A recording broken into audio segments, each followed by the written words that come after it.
Hey guys, it's Tom Marutia. So today is September 24th, and this marks day two of 21 to 21. And before I begin anything, I want to give a quick shout out to Caroline Hicks, who's also doing the play The Lion, the Witch, and the Wardrobe with me. I'm good friends with her brother, Garrett Hicks, who also is a host on my podcast, Triple Threat. So I'm just going to give you that shout out to start this thing off. So first of all, thank you to everyone who saw the post from yesterday and liked it and stuff. That was really cool. So I'm just gonna keep going, and like I said, these aren't really scripted. I'm just gonna just talk about it. So right now I'm at home. Obviously, I'm on my couch in front of my TV. Yeah, I know, great way to spend the afternoon. I have this blanket draped around me, so I look like some sort of chief Indian or something. I don't know. You can look for yourself. And especially now that I have time in between school and I usually my job I usually work in the afternoon, is I've had a lot more time to watch television, which I haven't actually done in a long time. I used to be very big into TV shows, especially when I was a kid, and then as I got older, I kind of fell out because I was doing other things. And so, like, I'm going through my Netflix right now, just seeing what I've watched and what I haven't watched, obviously. And I'd love to get some suggestions from you guys. And keep in mind, I don't have time to watch everything, but I'd like to watch a lot of things. In fact, I just finished watching. It's not on Netflix; it's on our DVR.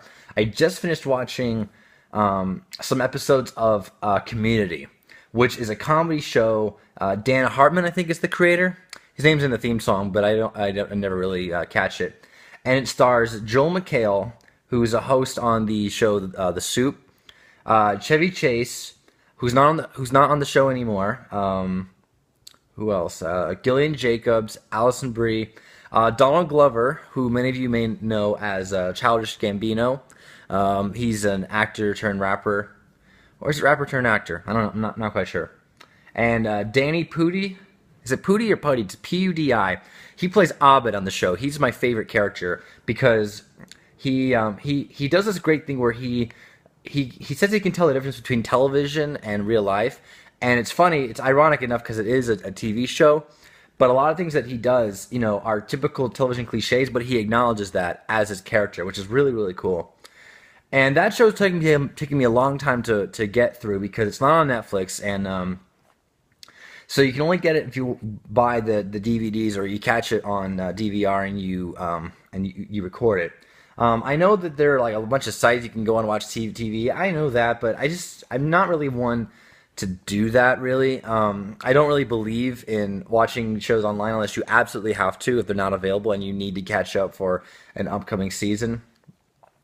So that's happening. I've watched the entirety of season one and two, and I'm halfway through season three, and then I've watched a bunch of scattered episodes from a whole bunch of seasons. So I'm not really quite sure where I am, but if I find out, then I can get back on track. And especially since the DVDs they don't go for that high of a price. I found like season three is only for about I think $12. You can pick it up, which is a really good price. But I'm not going to go out and buy it anytime soon. Maybe one day. I'm not quite sure.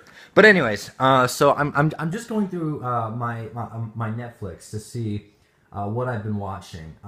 Family Guy I watch on routine. There's this documentary that Alex, my brother, found for me called "I Know That Voice," and it stars a bunch of several voice actors. And the documentary is I don't know if it's host. I've only seen about 30 minutes of it. And it's an hour 35-minute documentary. Really fascinating for the first 30 minutes, actually, about how voice acting is people sometimes get it wrong or they don't know how much time is put into it. And is it directed by? Hold on, I actually gotta check real quickly. It seems like the person who put it together is John DiMaggio, who we all know voiced Bender from Futurama.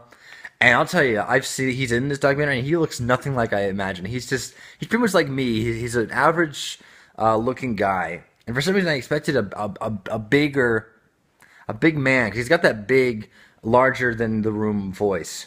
And let's see, what else is there? I'm just going through. Oh, Doctor Who. That is interesting. So I've been watching Doctor. Well, I'm gonna say watching just for now. I've been watching it since like my junior year of high school, but it was only like a handful of episodes. I think maybe 20 at most, from all sorts of years. I remember I saw the two episodes when Matthew Smith debuted, the 11th Hour and The Beast Below. I think are what they are called. I've definitely seen a lot of David Tennant episodes, Blink, The Silence of the Library, Forest of the Dead, Midnight, a bunch of other episodes that I can't see. And the first episode that I really had any exposure to was really Blink. And then after that, a good friend of mine, Avery, who's also a host on our podcast, he played for me a two-parter called the Empty Child and The Doctor Dances, which is from the first series of Doctor Who with Christopher Eccleston. So after I watched those two, years later, fast forward, I'm a freshman in college, and I decided to watch as much of the show as possible. So I start from the first episode, which is called Rose, of series one. That was in the spring of 2013, and right now it's summer 2014, and I just finished the last episode of series one. And there's only I think 13 episodes, so that's and they're all 45 minutes long, so it's kind of pathetic in a way, but it's a show that took me a long time to really like, and I do really like it. These last few episodes I've been watching. You know, as soon as one finishes, I click on the remote and watch the next one. So it took me a year to watch the first series of Doctor Who. I've seen a bunch of other ones, so I'm curious to see what else. And I gotta say, I know that there are some people who give Christopher Eccleston a lot of crap for the Doctor. Maybe he wasn't the best, or I think even he downplays his time as the show. I'm not really familiar with the show's history, but I really liked him. I think he was a good choice for the Doctor. He was. I can see why he didn't really like it. He always seemed to have this very stern look on his face, very as if I don't know. Maybe the episodes took too long to film. I don't know. I'm not really into that, into all that history. But I think he was very very good for what he did for that series, for just one series. Well, they call it a series. Here in the U.S., we call it a season. For that season, I thought he did a really nice job. And I loved his acting. I loved some of his abilities to be really serious. And I have to admit something. This is a show that I have to watch with subtitles because I'm not used to the British accents very much. And until especially Christopher Eccleston as the Doctor, and I think this goes for anybody who plays the Doctor, you have to speak very, very fast and very quick with a comeback and a quip. So I'm not saying that's bad. I'm just saying I feel like there's important dialogue or even really, really funny dialogue that I miss if I'm not watching it with subtitles. And I know that probably annoys some people, but I just feel like I'm just gonna miss something. So I have to watch it with subtitles for the most part. So now we come to the part of the show where I talk about a lot of stuff that I haven't watched, and it's not that I haven't watched in a long time; I never have watched it. Just yesterday and today, I was watching Conan O'Brien that I recorded the previous night, and he had on there's Zoe Deschanel, who is from the series New Girl, and I believe they're starting their fourth season. It's on Netflix actually. I'll just go over to that, and well, I have to admit, when it premiered, I thought it was just gonna be another, just I don't know, typical comedy that was like, not gonna be very noticeable. But it seems to be noticeable. It's lasted this long, so should I give it? Should I give it a watch? Maybe I should probably watch the first episode and see what I think of it. I know that Jake Johnson, I think is his name. He's definitely been getting a lot more exposure because of this series. So it can't be all that bad, can it? I don't know. With all of those TV shows that I watch, and there aren't a lot of them, but I like to constantly watch them so I don't want to fall out and have to, rewind and watch previous episodes. So I'm kind of really on the fence about starting new shows because I feel like it's like, I can't stop. I can't stop. There's that one. There's also Blacklist, which has been getting a lot of popularity. The second season is about to start, and maybe I should watch that one too, just to see what it's like. I mean, if any of you guys have seen these shows and you know what I like, then you can probably recommend them to me. The shows that I like usually are in the reign of comedy. Like I've definitely, the three ones that automatically come to mind, which is kind of sad of my TV experience, are The Simpsons, Futurama, and Family Guy. No question. And I'm anxious for the Simpsons Family Guy crossover next Sunday. I know a lot of people think it's really stupid, but I think it's gonna be a lot of fun to watch. Community, there's also comedy. Doctor Who, of course, which has its comedic moments. Like I said, I'm not into that show. Not meaning into feeling. I'm just not that far into the show so much. But I do like what I've seen.